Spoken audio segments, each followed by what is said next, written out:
Da palavra de nosso Deus, quero convidar vocês a abrirem suas Bíblias no livro de Êxodo capítulo 14. Êxodo capítulo 14, nós vamos ler do versículo 1 ao versículo 14.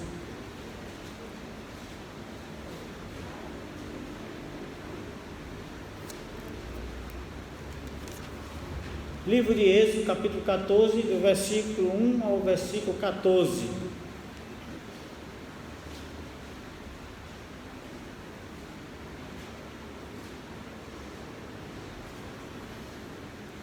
Diz assim a palavra do nosso Deus: Então falou o Senhor a Moisés, dizendo: Fala aos filhos de Israel que voltem, que se acampem diante de Pi-Hairote, entre Migdol e o mar, diante de Baal-Zefon. Em frente dele assentareis o campo junto ao mar. Então o Faraó dirá dos filhos de Israel: Estão embaraçados na terra, o deserto os encerrou. E eu endurecerei o coração de Faraó para que os persiga, e serei glorificado em Faraó e em todo o seu exército. E saberão os egípcios que eu sou o Senhor. E eles fizeram assim. Sendo, pois, anunciado ao rei do Egito que o povo fugia, mudou-se o coração de Faraó e dos seus servos contra o povo, e disseram: Por que fizemos isto, havendo deixado ir a Israel, para que não nos sirva? E aprontou o seu carro, e tomou consigo o seu povo, e tomou 600 carros escolhidos, e todos os carros do Egito, e os capitães sobre eles, porque o Senhor endureceu o coração de Faraó, rei do Egito, para que perseguisse aos filhos de Israel. Porém os filhos de Israel saíram com alta mão. E os egípcios perseguiram-nos, todos os cavalos e carros de Faraó, e os seus cavaleiros e o seu exército, e alcançaram-nos e acampados junto ao mar, perto de Pi-Hairote, diante de Baal-Zefon. E aproximando Faraó, os filhos de Israel levantaram seus olhos, e eis que os egípcios vinham atrás deles, e temeram muito. Então os filhos de Israel clamaram ao Senhor, e disseram a Moisés: Não havia sepulcros no Egito para nos tirar de lá, para que morramos neste deserto? Por que nos fizeste isto, fazendo-nos sair do Egito? Não é esta a palavra que falamos no Egito, dizendo: Deixa-nos que sirvamos aos egípcios, pois que melhor nos fora servir aos egípcios do que morrermos no deserto. Moisés, porém, disse ao povo: Não temais, estáis quieto, e vede o livramento do Senhor que hoje vos fará, porque aos egípcios que hoje vistes, nunca mais os tornareis a ver. O Senhor pelejará por vós, e vós vos calareis. Senhor Deus, louvado seja o nome do Senhor. Obrigado, Senhor, pelo privilégio de chegarmos mais uma vez aqui nessa casa de oração, de adoração. E nesse momento, Senhor Deus, estamos prontos para ouvir a vossa palavra. Mas pedimos que o vosso Espírito Santo nos ajude a compreendê-la e aplicá-la em nossas vidas. Nós oramos em nome de Jesus. Amém. Pode sentar. O tema da mensagem dessa noite, irmãos, irmãs e visitantes, é o momento do agir de Deus em nossas vidas. Nós sabemos que Deus é o Deus de todo o universo. Ele é o Criador do céu e da terra, Ele é o Senhor de tudo, Criador de tudo. Ele é o único Deus existente, não há Deus além dele. E para aqueles que creem no Senhor Jesus Cristo como seu único e suficiente Salvador, nós temos o nosso Deus como Pai, porque a Bíblia diz que nós nos tornamos filhos de Deus quando nós recebemos a Jesus como nosso Senhor e nosso Salvador. Porque lá no Evangelho de João, capítulo 1, versículo 12, diz: Mas a todos quanto receberam, deu-lhe o poder de ser feito filho de Deus, a saber, aos que creem no seu nome. Então aqueles que creem em Cristo são filhos de Deus, e Deus, Ele age em nosso favor, Ele age em favor dos seus filhos. Então Deus sempre está atento a nossas vidas, ao nosso caminhar, às nossas trajetórias, aos nossos planos. Deus está sempre atento e Ele está pronto para agir em nosso favor. Olhando para o texto que nós acabamos de ler no livro de Hebreus, no capítulo 14, esse capítulo ele relata a passagem pelo Mar Vermelho. E essa passagem é uma das passagens muito conhecida pelos crentes e também por muita gente que não são crentes, porque é uma história que são contadas e a gente, além de serem muitas vezes pregadas nas igrejas, também são retratadas em vídeos, em filmes e nas escolas. Sempre alguém deve, a maioria das pessoas que participaram ou que participam de alguma igreja que tem pelo menos a Bíblia como estudo, conhece essa passagem ou essa história de Moisés, essa passagem de Moisés com o povo hebreu pelo Mar Vermelho.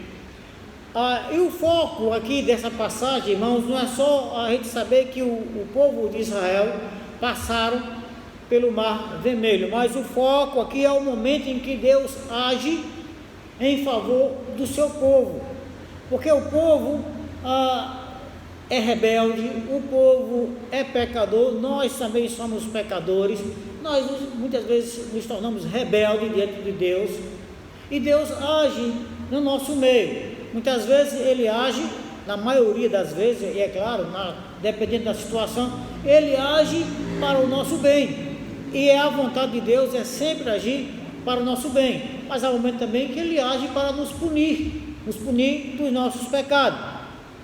Então Deus nunca deixou de olhar para o seu povo. Se você voltar algumas páginas, lá no capítulo 3, no versículo 7, nós podemos ver que Deus ele estava atento à aflição do seu povo. Aqui o texto diz que, e disse o Senhor, tenho visto atentamente a aflição do meu povo que está no Egito, e tenho ouvido o seu clamor por causa dos seus exatores, porque conheci as suas dores. Então veja que Deus, Ele não está alheio às nossas necessidades, aos nossos momentos e muitas vezes aos nossos sofrimentos. Deus está sempre atento e Ele tem um momento de agir em nosso meio. Então nenhum povo existente na terra, irmãos, olha que privilégio, nenhum povo existente na terra que não seja crente em Deus tem alguém que esteja pronto para agir em seu favor. Só os crentes. Ou seja, há muitas religiões nesse mundo, mas os deuses que são adorados nessas religiões não são deuses. Primeiro, são mentiras, são deuses mortos, que não falam, que não vê, que não age, que não tem poder algum. Mas o Deus dos cristãos, o Deus dos crentes é o único Deus que está pronto para agir e que age em favor daqueles que o temem. Já podemos até confirmar no livro de Isaías 64, vocês podem abrir as suas Bíblias, no livro de Isaías 64, no versículo 4,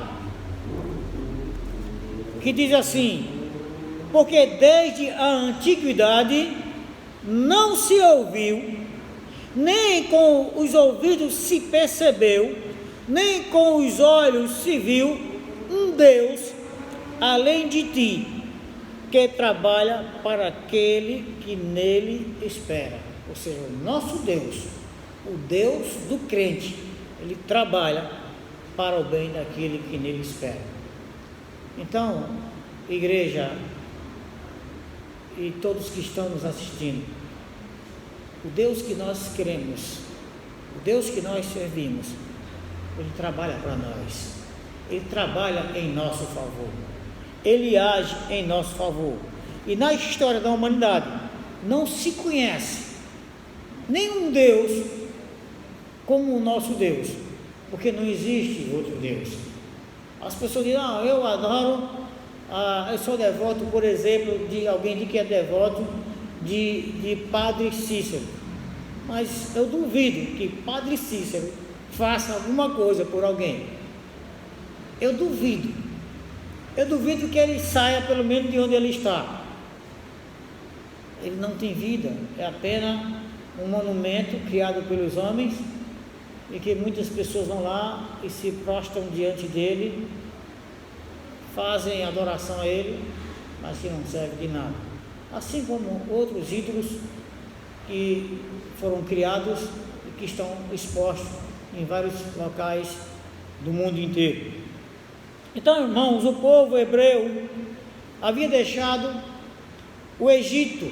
Aqui nessa passagem, o povo já tinha saído do Egito após 430 anos em que eles estavam lá. Desses 430 anos, uma boa parte, uma grande parte foi de escravidão, porque quando eles foram para lá, eles tiveram o privilégio de terem a melhor terra, a terra de Gósen, porque José era governador do Egito, e Faraó beneficiou a José e a família de José, então dando a eles a posse da melhor terra do Egito. Mas os anos se passaram e o Faraó que conhecia José morreu. José também havia morrido. Então um novo Faraó já estava governando e não conhecia a José, não conheceu a José, e o seu pai também já tinha morto. Então eles começaram a ficar com medo e escravizou o povo, de maneira que o povo estava sofrendo, até que Moisés, como nós já vimos em outras mensagens, Moisés foi levantado por Deus para ir até o Egito e libertar o seu povo. E para isso, Deus, primeiro a gente pode ver na história que Deus endurece o coração de Faraó, para que Faraó pudesse se entender também e ver que ele é Deus, porque muitas pessoas é preciso aprender lições para conhecer a Deus, ou para entender que o nosso Deus é o único Deus. Então Deus, ele usa Moisés para libertar o seu povo, e ele usa, antes da saída do seu povo do Egito, ele faz com que algumas coisas extraordinárias aconteçam no Egito, e nós conhecemos muito bem que foram as 10 pragas lançadas no Egito. Lembrando aqui das pragas, a primeira foram quando as águas se tornaram em sangue. Então toda a água do Egito se tornou em sangue, até mesmo aquelas águas que já estavam acomodadas, né? Ou seja, em recipiente, já estavam guardadas. Vamos dizer, naquela época havia as formas, né? As quartinhas, os recipientes que as pessoas usavam para beberem água. Então até aqueles recipientes em todo o Egito se tornaram em sangue. Se alguém quisesse tomar água, quando fosse lá na forma ou no pote, ou seja lá qual era o tipo de recipiente que eles tinham, e colocasse lá o copo para trazer água, era sangue. O rio Nilo se tornou em sangue. Mas na terra onde estava o povo hebreu, o povo de Deus, isso não aconteceu. A água era potável, a água não mudou. Então foi a primeira praga que Deus lançou no Egito. A segunda praga foi as pragas das rãs.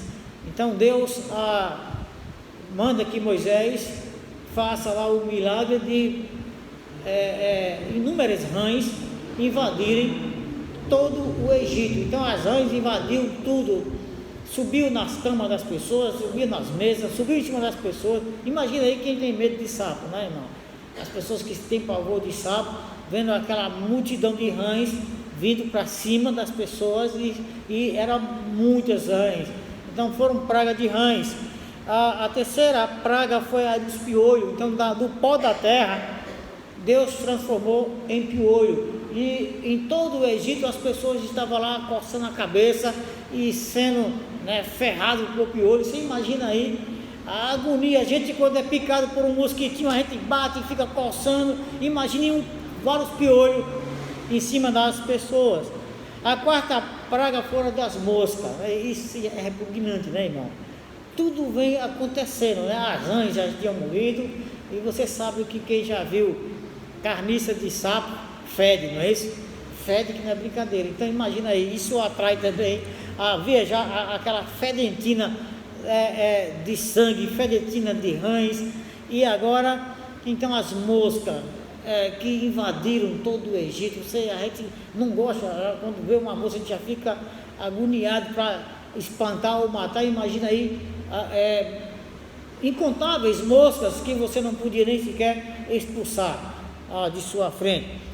A quinta praga foi a morte dos animais. Então Deus permitiu que os animais do Egito tivessem então as suas mortes. Então era a mortandade de animal em todo o Egito. Isso, qualquer animal do pessoal do Egito, não do povo hebreu, mas dos egípcios, morreram. Depois veio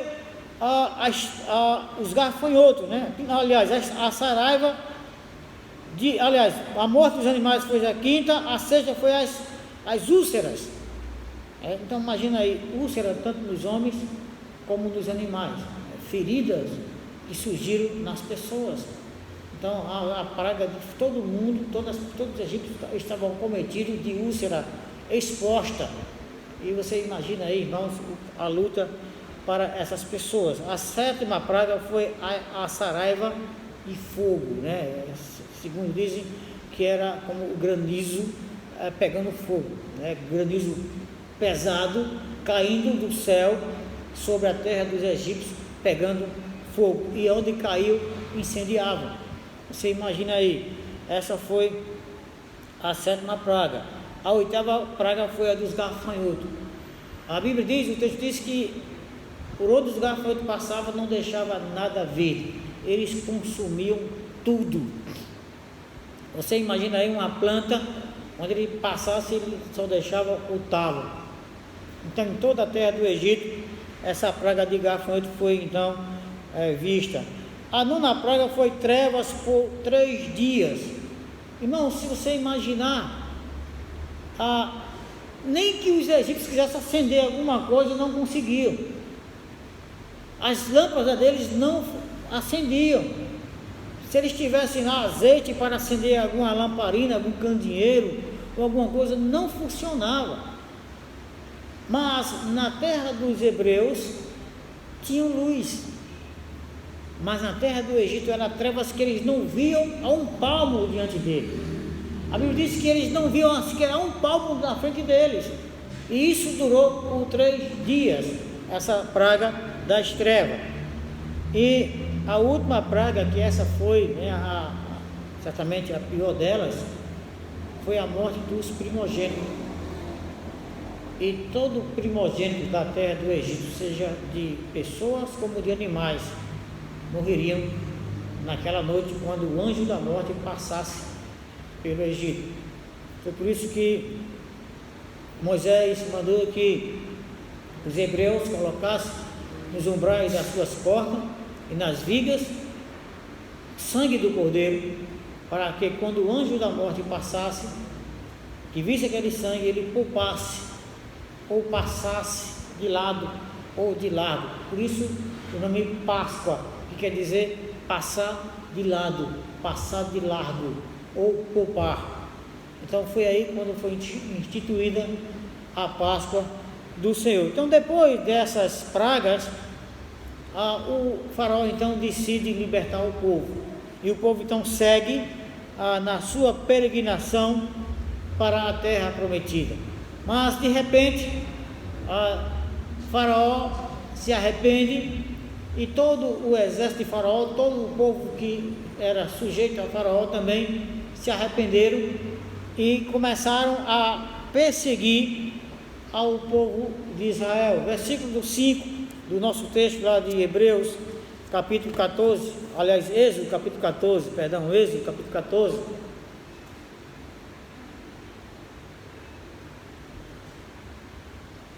Do 5 ao 8, você pode me acompanhar quando a Bíblia diz: sendo, pois, anunciado ao rei do Egito que o povo fugia, mudou-se o coração de Faraó e dos seus servos contra o povo, e disseram: por que fizemos isso, havendo deixado ir a Israel, para que não nos sirva? E apontou o seu carro e tomou consigo o seu povo, e tomou 600 carros escolhidos, e todos os carros do Egito, e os capitães sobre eles todos, porque o Senhor endureceu o coração de Faraó, rei do Egito, para que perseguisse aos filhos de Israel. Porém, os filhos de Israel saíram com alta mão. Então veja que Faraó se arrependeu de ter deixado o povo do Egito, o povo de Israel, saírem do Egito, e então decidiu a perseguir o povo. Então, assim também, irmãos, irmãs, igreja, assim também acontece quando nós somos libertos das garras de Satanás, ou quando fomos libertos. E quando a pessoa é liberta de Satanás e do pecado, Satanás ele não desiste de perseguir aqueles que um dia serviram, porque quem já foi antes quem não cria em Cristo, quem não era servo de Cristo ou serva de Cristo antes, era servo de Satanás. A Bíblia diz que nós éramos por natureza filhos da ira. Lá em Efésios capítulo 2, diz que nós éramos por natureza filhos da ira, mas o Senhor quem nos vivificou, Ele nos deu a vida. Nós estávamos mortos para os nossos pecados, mas o Senhor Jesus nos vivificou através do seu sangue. Então, Ele nos libertou das garras de Satanás, mas Satanás ele não desiste. Então, quando a pessoa se converte, Satanás continua a perseguir a pessoa, ou cercar a pessoa para tentar matá-la, para tentar destruí-la. É o que nós podemos constatar lá no livro de Pedro, na carta de Pedro, a primeira carta de Pedro, aliás, primeira carta de Pedro 5, você pode então confirmar, 1 Pedro 5, versículo 8 e 9 diz: sede sóbrios, vigiai, porque o diabo, vosso adversário, anda em derredor como um leão bramando, buscando a quem possa tragar, ao qual resistir firme na fé, sabendo que as mesmas aflições se cumprem entre os vossos irmãos no mundo. Então veja que a Bíblia diz que o diabo ele anda em derredor de nós, querendo uma oportunidade para nos estragar. Então, quando nós fomos libertos das mãos de Satanás, ele não ficou satisfeito, ele continuou e continua tentando nos aprisionar. E infelizmente, irmãos, alguns cristãos caem nas garras de Satanás, ou alguns que tentaram, ou aparentemente se converteram e voltaram à prática do pecado, ou como a Bíblia diz, que o cão volta ao próprio vômito e a porca ao esponjedouro da lama. Então, irmãos, igreja, irmãs, igreja, depois que o povo hebreu ele saiu do Egito e que Faraó havia se arrependido, que formou o seu grande exército para perseguir Israel, aí então entra a ação de Deus na vida do povo. Em todo o tempo nós temos o Senhor Jesus Cristo que está conosco e pronto para agir em nosso favor. Assim como Deus estava pronto para agir em favor do povo hebreu que saiu do Egito, assim também Jesus está pronto para agir em nosso favor. Como o diabo está em derredor de nós, tentando nos estragar, Jesus, o nosso Senhor, está pronto para agir em nosso favor. Então, quando é que Jesus age em nosso favor? Quais são os momentos que Jesus ele está pronto e age em nosso favor? São muitos, mas nesse texto aqui nós podemos apontar pelo menos 3 momentos em que o Senhor age em nosso favor. O primeiro é quando o inimigo nos persegue. Veja aqui no versículo 9, diz: e os egípcios perseguiram-nos todos os cavalos e carros de Faraó, e os seus cavaleiros, e o seu exército, e alcançaram-nos acampados junto ao mar, perto de Pi-Airote, diante de Baal-Zephon. Então veja que o inimigo sempre nos persegue. Não pense, igreja, que nós chegamos aqui e nada aconteceu. Eu sempre tenho falado isso, muitas vezes eu já falei isso aqui nos sermões. Nós chegamos aqui, não vimos nada acontecer ao nosso redor, mas você não imagina as batalhas que o anjo do Senhor, que acampa ao nosso redor, travou contra as hostes celestiais do mal, para impedir as suas ações contra nós, e chegamos até aqui. Ou seja, o inimigo sempre está tentando nos matar, sempre está tentando nos destruir. Ele nos persegue continuamente e vai nos perseguir continuamente até chegarmos à terra celestial, até chegarmos na nossa cidade, na nossa pátria celestial. Então nós podemos ver, irmãos, que o inimigo, ele nos persegue, e não nos persegue apenas com poucas forças, mas com toda a força que ele dispor. Veja que o texto diz aqui que os egípcios, eles perseguiram com todos os cavalos de Faraó, cavalos e carros de Faraó, e os seus cavaleiros e o seu exército. Se você voltar aí para o versículo 7, ele diz: e tomou 600 carros escolhidos. Você imagina aí o que é 600 carros? Esses carros não eram aqueles carros que eram como uma biga, que eram carros puxados por cavalos. Você imagina aí o grande exército que o Egito preparou para perseguir o povo de Israel. Ou seja, a Faraó contra Israel, ele levou todo o seu exército, ele escolheu os melhores homens, os melhores cavalos para perseguir o povo de Israel. Satanás faz da mesma forma contra os crentes. Ele não vem perseguir os crentes com apenas algumas poucas forças, mas ele emprega toda a força necessária, ou até para nós desnecessária, mas ele não quer nem saber, não, porque ele não quer ir para perder. Apesar que quem está com Cristo, nós somos mais do que vencedores, mas o diabo, ele investe contra as nossas vidas com todas as suas forças.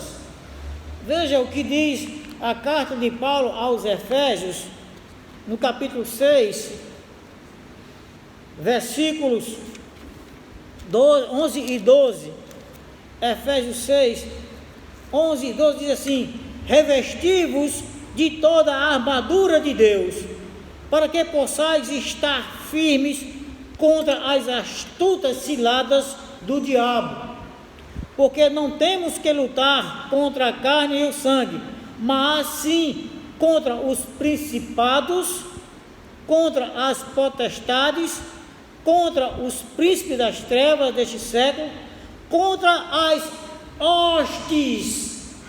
Lembre dessa palavra: contra as hostes espirituais da maldade nos lugares celestiais. Então veja que a Bíblia está dizendo aqui que a nossa luta é contra Satanás, contra o exército dele que tem no céu, não o céu de Deus, mas o céu muito abaixo do de Deus, aonde está ali, onde os demônios estão, porque ele não pode subir ao céu dos céus, que é o céu onde está a habitação de Deus, mas ele está na parte baixa do céu, onde Satanás não está ainda autorizado a descer, porque ele vai estar autorizado a descer na tribulação. E se você for lá para o texto de Apocalipse capítulo 12, é onde diz que ai da terra e de todos que estão morando na terra, porque o diabo, vosso adversário, desceu até vós, e com grande ira, porque ele sabe que o tempo dele está se acabando. Mas os demônios são autorizados a descer. E os demônios, quando eles atacam em grande número. Lembra daquele homem que estava possuído? Que Jesus então chegou lá e ele mandou os demônios ir para os porcos. Quando Jesus perguntou qual era o seu nome, era só um homem que estava possuído. E Jesus perguntou para aqueles demônios qual é o seu nome. Ele disse: nosso nome é Legião, porque somos muitos. Ou seja, uma legião romana, nós conhecemos que eram 6 mil homens. Uma legião é formada por 6 mil homens. Então, se tinha uma legião de demônios, naquele homem era 6 mil demônios estavam naquele demônio lá de Gadara. Então veja que o demônio, Satanás, ele não manda somente um demôniozinho, vai lá você demôniozinho, investe naquele crente, investe naquele servo de Deus. Não, ele manda legiões. E a palavra hostes, ela significa grande exército. Então, se você for procurar o significado da palavra hoste, quer dizer um grande exército da maldade. E hoste porque hoste vem do latim, de hostil, então quer dizer hostilidade, ou seja, exército do mal, exército hostil. Então, a nossa luta é contra um exército hostil. Veja que eles vêm com aquele furor, com aquela ira. Então, quando o inimigo ele combate contra o crente, ele vem com as hostes da maldade, ou seja, com a tropa do mal, do exército do mal. E a intenção do inimigo não é apenas conversar, não é apenas lhe ferir, vamos somente ferir ele, vamos dar somente uma lição nele. Não, ele vem para nos matar. Você pode ver aqui no versículo 11 e 12 de Êxodo, capítulo 14,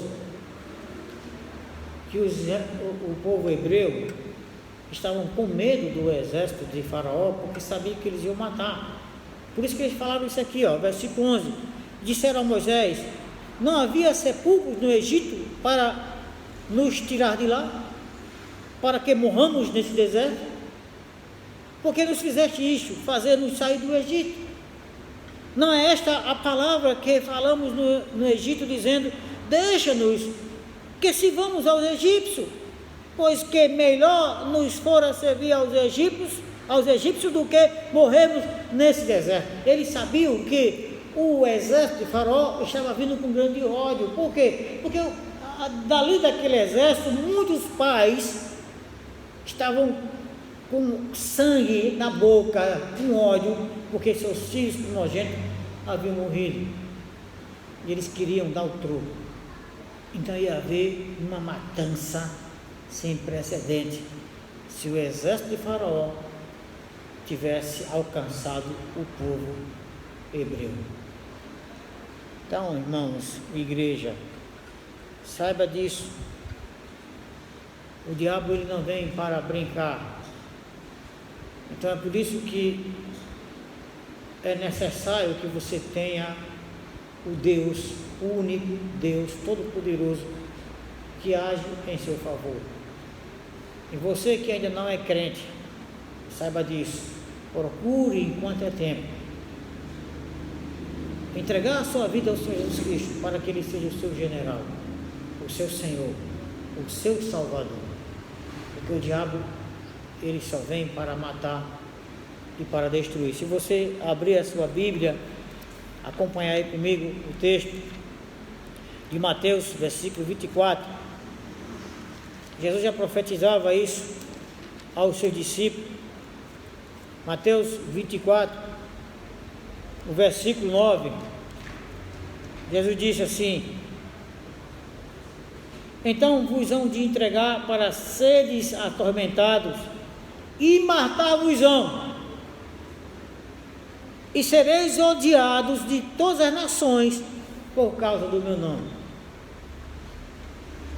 Porque, irmãos, qual o motivo que um japonês teria ódio de mim? Me diga, ou de nós?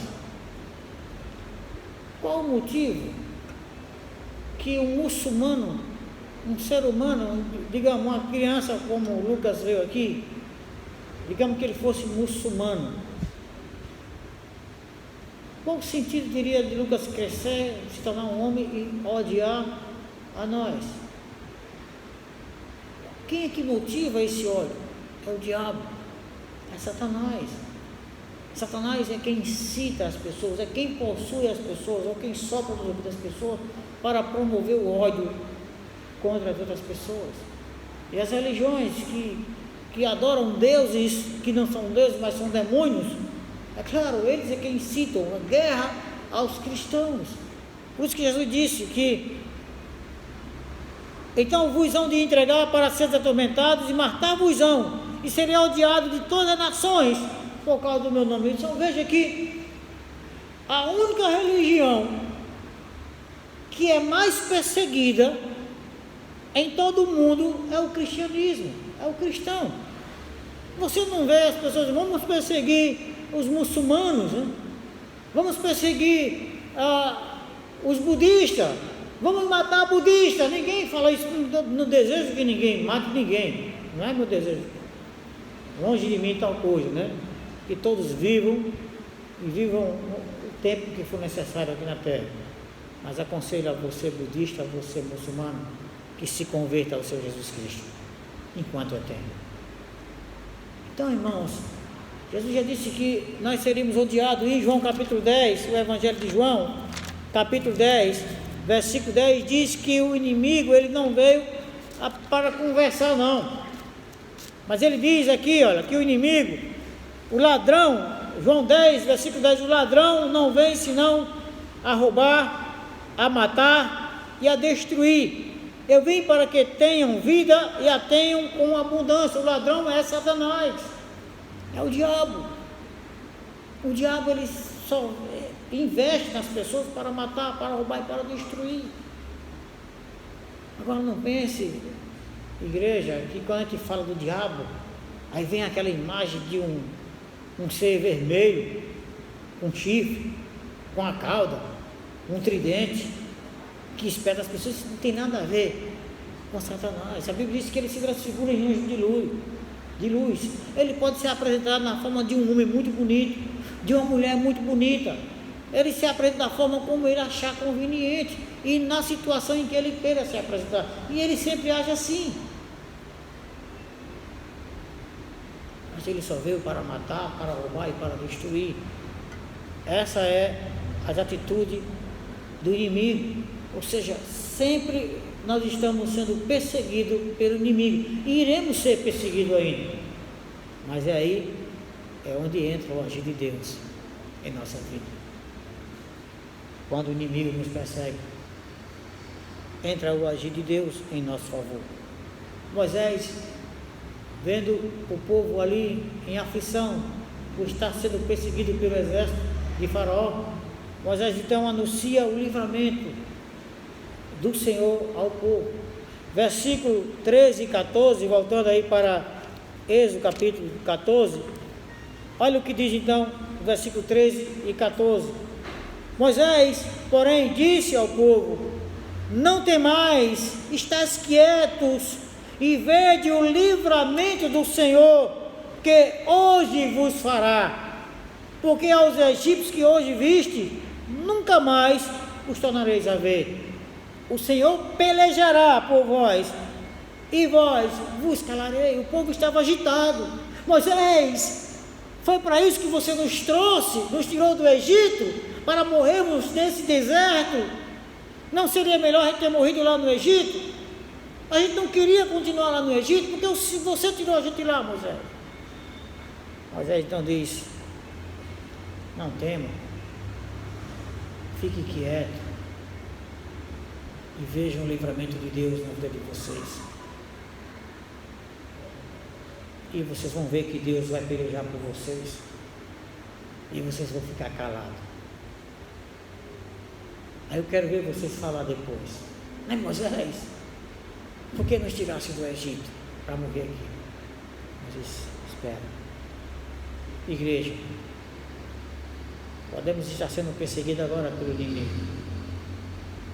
E o inimigo está nos perseguindo, está tentando nos destruir, nos matar. Ele usa suas mais diversas formas. Assim como ele usou para matar Jó, ele fez o que com Jó? Lançou a enfermidade. As nações do mundo hoje estão sendo então atacadas pelo inimigo e com enfermidade, porque ele quer matar e destruir. E o mundo está em desespero. As pessoas estão com medo. Mas para você que é crente no Senhor Jesus Cristo, Deus diz: não tema, aquietai-vos e veja o livramento do Senhor. Então Deus manda que nós fiquemos quietos, irmãos, porque o inimigo ele será aniquilado, porque Deus vai pelejar por nós. O versículo 14 diz: o Senhor pelejará por vós e vos calareis. Salmo 46, vocês podem até, eu creio que muitos já conhecem esse salmo, é um salmo, eu gosto muito desse salmo, um salmo que nos dá confiança, que nos dá uma alegria diante das perseguições.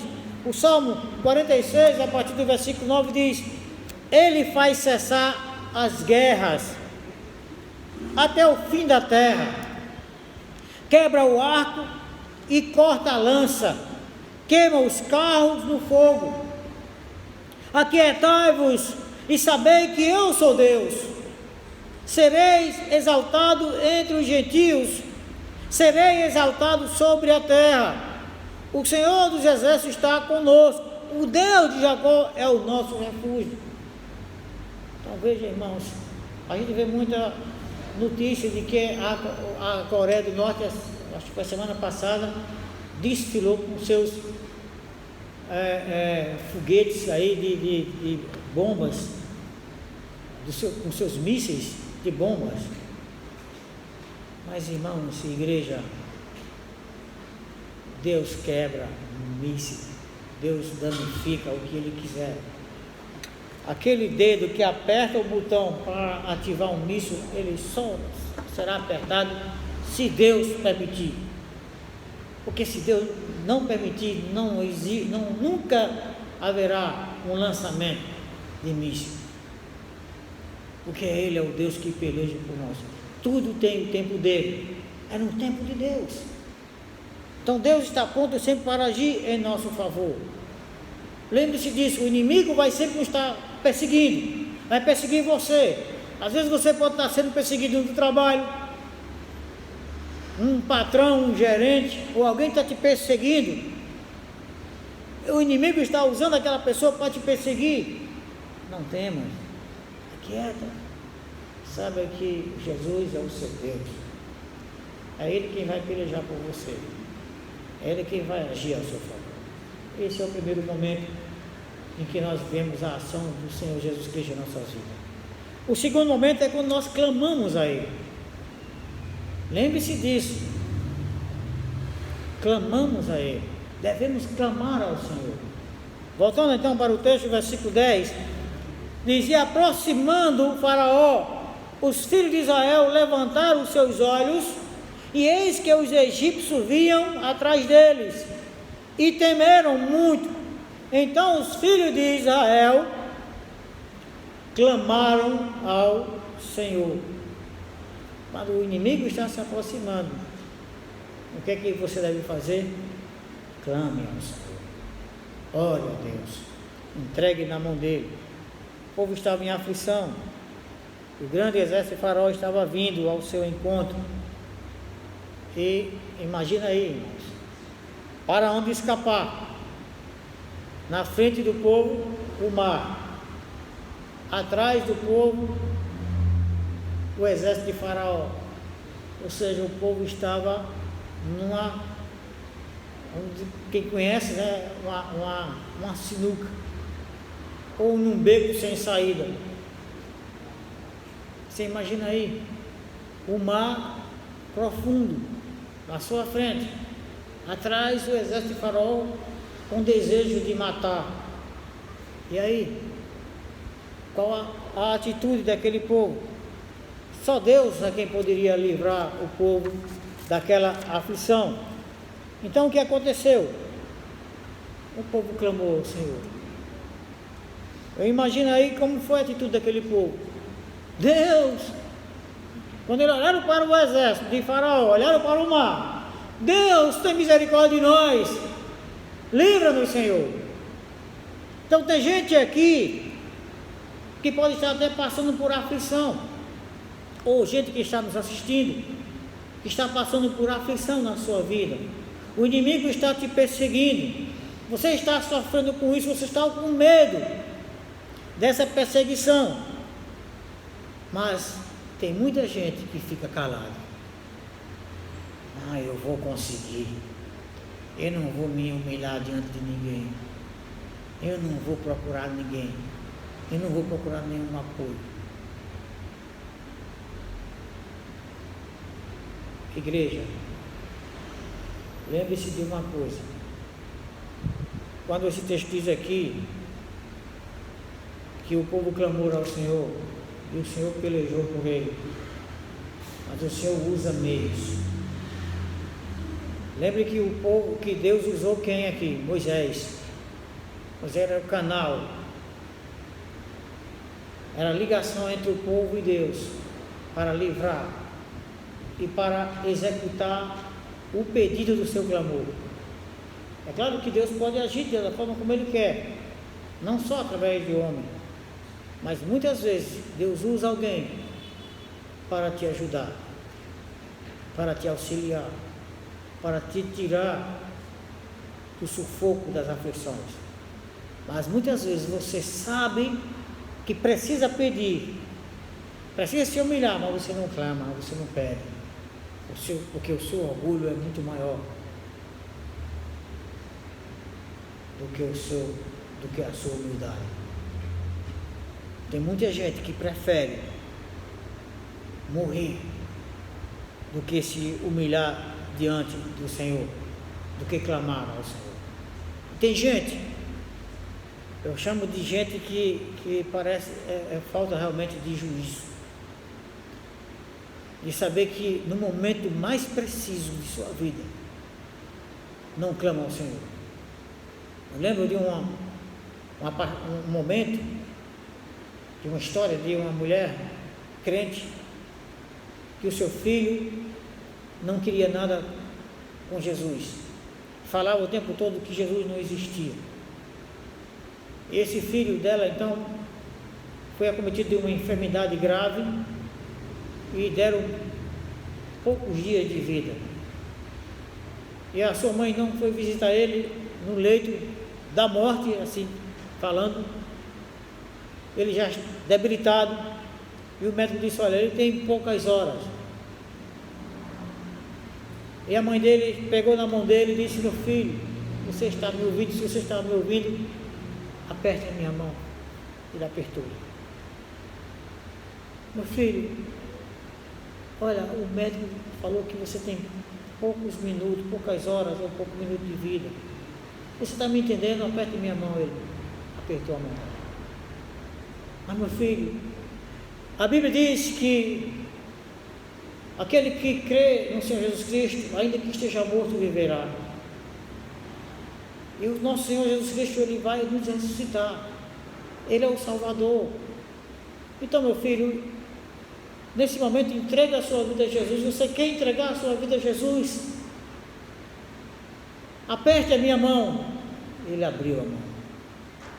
E a mãe dizia: meu filho, aperte a minha mão. Ele abriu a mão e tentava puxar a mão. Ele morreu sem apertar, sem querer. Agora imagina aí que vantagem. Mas tem muita gente que o orgulho é assim. Então, no momento de aflição, no momento que o inimigo lhe perseguir, clame ao Senhor.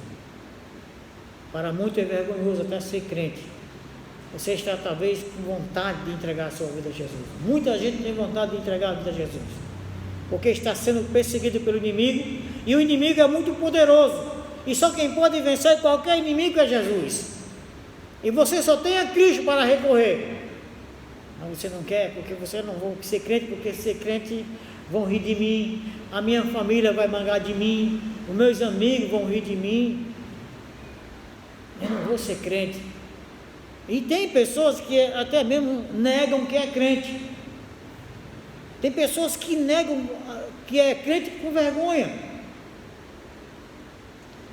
Mas, se você está sendo perseguido, e no momento de suas aflições, você quer que Jesus haja em seu favor, clame por Ele, porque Ele é o único que escuta as nossas orações, o nosso clamor. No Salmo 40, também acredito que é um salmo conhecido dos crentes, do versículo 1 ao 3, diz assim: esperei com paciência no Senhor, e Ele se inclinou para mim, e ouviu o meu clamor, tirou-me de um lago horrível, de um charco de lodo, pôs os meus pés sobre a rocha, firmou os meus passos, e pôs um novo cântico na minha boca, um hino ao nosso Deus. Muitos o verão e temerão e confiarão no Senhor. Jeremias 29. Convido você a abrir aqui no livro de Jeremias 29.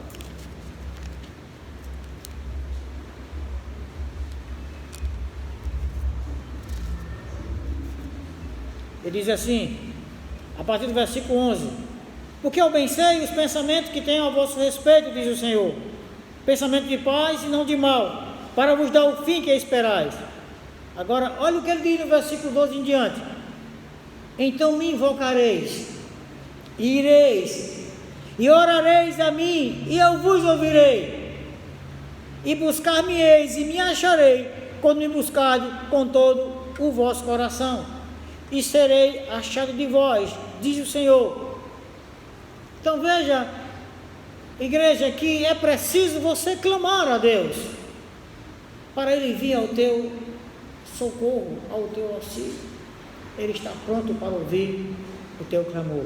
Então esse é o segundo momento em que o Senhor Jesus age em nosso favor. E o terceiro e último, de acordo com o texto aqui, é quando confiamos no poder do Senhor. Voltando para Êxodo capítulo 14, versículo 13 e o 15, ele diz: Moisés, porém, disse ao povo: não temais, estás quietos, e vede o livramento do Senhor, que hoje vos fará, porque aos egípcios que hoje viste, nunca mais tornareis a ver. Então Moisés disse: olha, calma, confie em Deus. Se Deus tirou você lá das correntes do inimigo, Ele não te libertou para você morrer aqui. Confie em Deus e veja o livramento dele. Esse grande exército que vocês estão vendo hoje, nunca mais vocês vão ver. No versículo 15, então disse o Senhor a Moisés: por que clamas a mim? Diz aos filhos de Israel que marchem. Igreja, Moisés disse ao povo: não temais, estás quieto e vede o livramento do Senhor. É preciso confiar no poder de Deus em nosso favor e não temer a aproximação do inimigo. Deus age em nosso favor quando nós confiamos nele. Se a gente não confiar nele, irmãos, que fé nós temos? Para que ser crente se a gente não confiar em Deus? Foi o que aconteceu com Eliseu. Lembra quando o rei da Síria estava indignado porque tudo que ele planejava era descoberto? Ele disse: olha, tem alguém que está nos traindo. E disseram: não, Senhor, não é ninguém que está nos traindo, é o profeta que está lá em Israel. Tudo que o Senhor sonha aqui no seu travesseiro, ele sabe. Aí o rei: quer dizer que tem um profeta lá em Israel? Pega o exército, convoca todo o exército. Eu quero que todo o exército vá pegar esse profeta. Olha só, a Síria mandou todo o seu exército para prender um profeta. E a Bíblia diz que quando o servo de Eliseu abriu a porta de manhãzinha, e viu o exército da Síria cercando toda a cidade. Ele foi e disse: ai, meu Senhor, a gente vai morrer. Meu Senhor, é um grande exército aí fora. Eliseu se abalou, irmão. Se você olhar o texto, você pode até acompanhar aqui, 2 Reis, capítulo 6.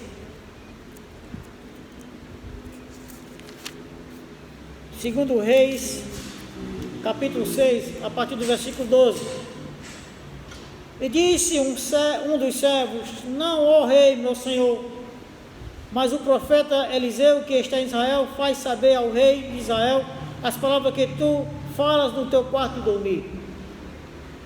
E ele disse: vai e vê onde ele está, para que envie e mande trazê-lo. E fizeram-lhe saber, dizendo: eis que está em Dotã. Então enviou para lá cavalos e carros e um grande exército, os quais chegaram de noite e cercaram a cidade. E o servo do homem de Deus se levantou muito cedo e saiu, e eis que um exército tinha cercado a cidade com cavalos e carros. Então o servo lhe disse: ai, meu senhor, que faremos?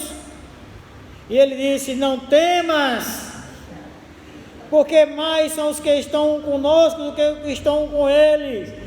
Irmãos, é aí onde entra o agir de Deus. Temos que confiar no Senhor. O inimigo pode ser grande, maior do que nós, mais forte do que nós, mas ele não é mais forte do que o nosso Deus. O nosso Deus é maior. Então Eliseu diz aqui no versículo 17: e orou Eliseu e disse: Senhor, peço-te que abra os olhos para que veja. E o Senhor abriu os olhos do moço e viu, e eis que o monte estava cheio de cavalos e carro de fogo em redor de Eliseu. Olha, pronto para agir. O monte estava cheio de cavalos e carro de quê? De fogo. Não era carro feito de madeira, não, mas era carro de fogo. Agora imagine se Deus abriu os olhos do servo de Eliseu para ver esse exército. Se Deus abrisse os olhos do exército da Síria, vocês acham que eles iam lutar contra o exército de Deus? De jeito nenhum. Vocês acham que ele ia fazer o quê? Perna para quem te quer. Não ficava um, irmãos. Assim é o nosso Deus. Quando nós cremos nele, quando nós confiamos nele, ele está pronto para agir em nosso favor, porque tem um grande exército ao nosso redor, nos protegendo, pronto para agir sob a ordem do Senhor Deus. É só confiarmos nele. É só não temermos ao inimigo.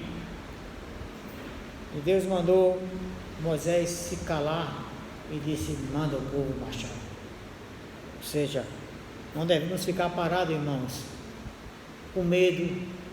O inimigo vai nos matar. Nós devemos partir para onde Deus mandar. Deus mandou o povo marchar. Marchar para onde? Não, se o inimigo está, Deus disse: não, você não deixa. Marcha para frente. Está esperando o que, Moisés? Pega teu cajado, fere as águas e manda o povo marchar. Nós conhecemos bem a história, não é, irmão? Quando Moisés então põe seu cajado no mar, o mar se abre, um vento muito forte abre um caminho no mar e forma 2 paredes de água, e o povo então passa adiante, vai, então entra no mar e vai adiante. E o que aconteceu de extraordinário, irmãos?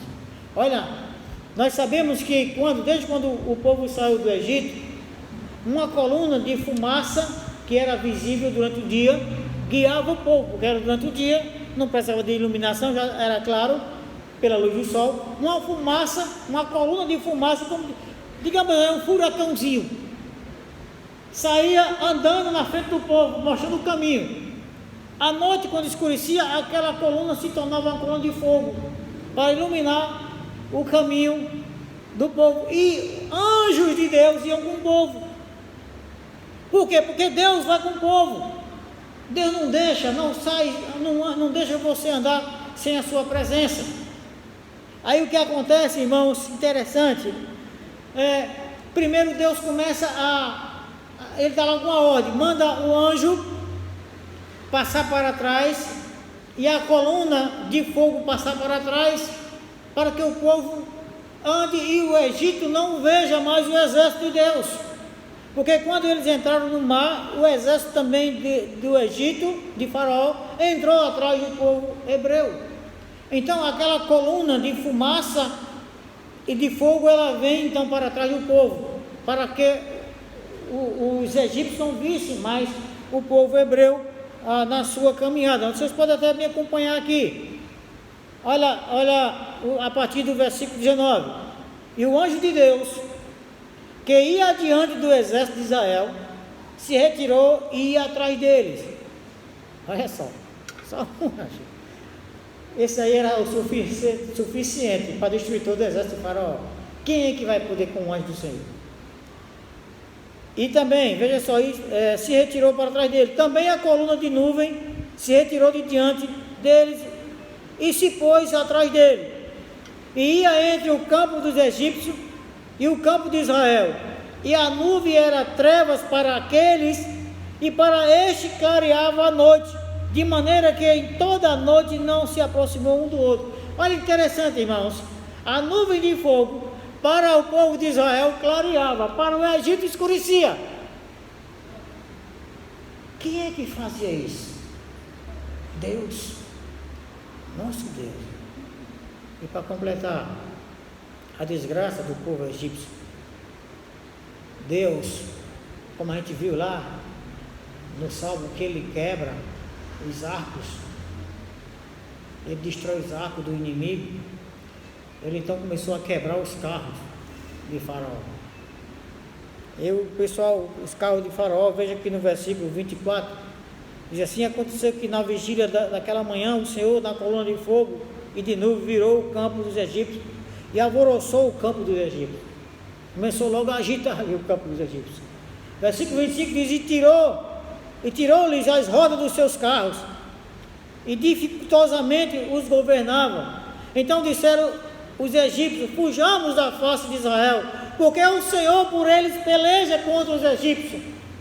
Deus começou a quebrar os carros, disse: rapaz, ele está no meio do mar. Você imagina aí, irmãos, um exército. Imagina se você fizesse parte do exército de Faraó, estivesse ali no meio do mar, uma parede de água de um lado, uma parede de água do outro. Quem que confia em parede de água? Quem é que confiava em parede de água? Me diga. Aqui ninguém. O povo de Israel só confiava porque Deus mandou, disse: siga. Quando Deus abriu o mar, disse a Moisés: manda o povo marchar, Moisés. Quem está mandando sou eu. Aí o povo: agora a gente vai. E o exército de Faraó foi, mas não com confiança. Então imagina aí que lá pelas profundidades do mar, as rodas dos carros começaram a quebrar. E eles começaram a andar com dificuldade. Você imagina aí tentando consertar a roda do carro e olhando para aquelas paredes de água: vai cair? Será que ela não vai cair? Será que vai cair? E o carro não conserta. E o povo continuou atravessando o mar em seco, irmãos. O que é que acontece? Versículo 26: e disse o Senhor a Moisés: estende a tua mão sobre o mar, para que as águas tornem sobre os egípcios, sobre os seus carros e sobre os seus cavaleiros. Então Moisés estendeu a sua mão sobre o mar, e o mar retornou à sua força ao amanhecer. E os egípcios, ao fugirem, foram de encontro a eles, e o Senhor derrubou os egípcios no meio do mar, porque as águas, tornando, cobriram os carros e os cavaleiros de todo o exército de Faraó que os havia seguido no mar. Nenhum deles ficou. Mas os filhos de Israel foram pelo meio do mar seco, e as águas foram-lhe como um muro à sua direita e à sua esquerda. Então, irmãos, é assim que Deus age. quando nós confiamos no Senhor. Ele nos salva. O resultado é a salvação do Senhor. Versículo 30 diz: assim o Senhor salvou Israel naquele dia da mão dos egípcios. Israel viu os egípcios mortos na praia do mar. E viu Israel a grande mão que o Senhor mostrara aos egípcios, e temeu o povo ao Senhor, e creu no Senhor e em Moisés, seu servo. Então, igreja, o Senhor, Ele age em nosso favor quando o inimigo nos persegue, quando clamamos ao Senhor e quando confiamos no seu poder. Se você não confia no poder de Deus, é porque você não crê nele. Então, se você não crê, como é que você vai querer agir? O agir de Deus na sua vida? Creia no Senhor. Se você ainda não crê no Senhor Jesus Cristo como seu Salvador, não saia daqui sem crer nele. Mas tome essa decisão e entregue a sua vida a Jesus enquanto há tempo. Para que no momento da perseguição dos inimigos, Ele vai agir em teu favor. Para que no momento em que você clamar a Ele, aí você tem comunhão com Ele. Você pode conversar com Ele a hora que você clamar. Aí Ele vai te ouvir e vai agir em teu favor. E quando você temer ao Senhor, confiar nele, sempre confiar no Deus Todo-Poderoso. São essas as atitudes de Deus em nosso favor. Confie no Senhor, só no Senhor, porque não há nenhum outro em que nós devemos confiar. E eu quero encerrar lendo um texto no livro de Isaías, no capítulo 45. Isaías 45, versículos 21 e 22.